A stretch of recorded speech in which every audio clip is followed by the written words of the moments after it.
Yon, good morning mga kaibon, mga kalapatids. May panibagong topic na naman po tayo ngayong umagang ito. May nagtanong po sa atin, no? Si Sir John Primo. Ang tanong niya, ilang beses daw ba mag-mate yung mga alaga nating African lovebirds bago sila mangitlog. Yun, sasagutin natin after ng intro natin.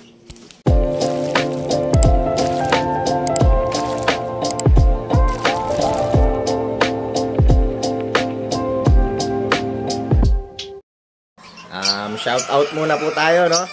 Bago tayo mag-start sa topic natin. Shout out kay Sir John Primo, no? Siya po yung nagbigay ng topic natin ngayong umagang ito. Shout out kay Sir Daryl Aranyo at sa mga members ng Saragosa Aliaga Bird Breeders. Shout out din kay Sir Asyong Bartolome, kay Sir RBQP Lopez at kay Sir Mac Dingal. Tsaka kay Sir Melchor at Bincula. Shoutout po sa inyong lahat. Maraming salamat po. So yun guys, sagutin na natin yung question ni Sir John Primo.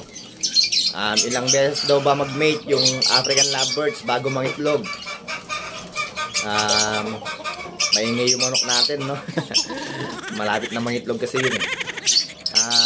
Ako hindi po ako bumabase sa kung ilang beses sila nag-mate. Bumabase ako sa sa unang araw ng pag-mate nila. Doon ako tinitingin. Pag nakita ko yung araw na nag-mate sila, bibilang ako ng 2 weeks. Mag-expect ako sa 2 weeks mangingitlog na sila, no? Pero nakadepende pa rin kasi yun sa mga natin, ibon natin. Merong mabilis mangitlog, merong matagal mangitlog. Yung iba, sabi nila 1 week lang, no? Mag-egg na agad yung nila, African lovebirds nila. Depende pa rin kasi sa ibon yan. Merong mabilis mangitlog na African lovebirds at merong matagal mangitlog, no?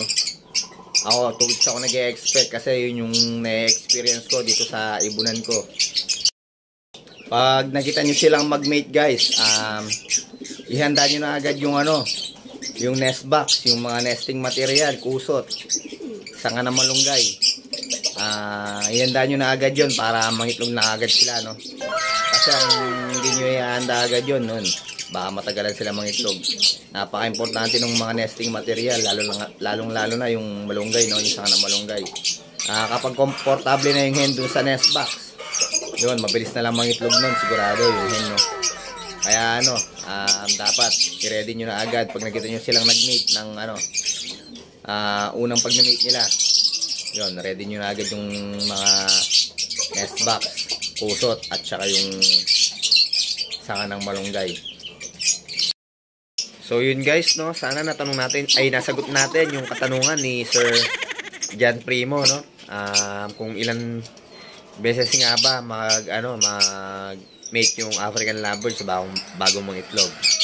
So yun, wag po kayo bumase kung ilang beses sila nag-mate. Bumase po kayo dun sa unang araw ng pag-mate nila. Magbilang po kayo, no? Tapos ihanda nyo na po agad yung mga kailangan nila para mangitlog na po agad yung mga alaga nating African lovebirds.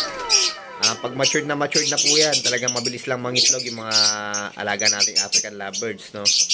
Basta nakaredy na po yung mga kailangan nila dun sa pag-breed nila. So yun, sana nasagot po natin yung katanungan ni Sir John Primo. Maraming salamat po, sir. At nagkaroon tayo ng magandang topic ngayong araw na to. Nga pala guys, nakalimutan kong sabihin, no?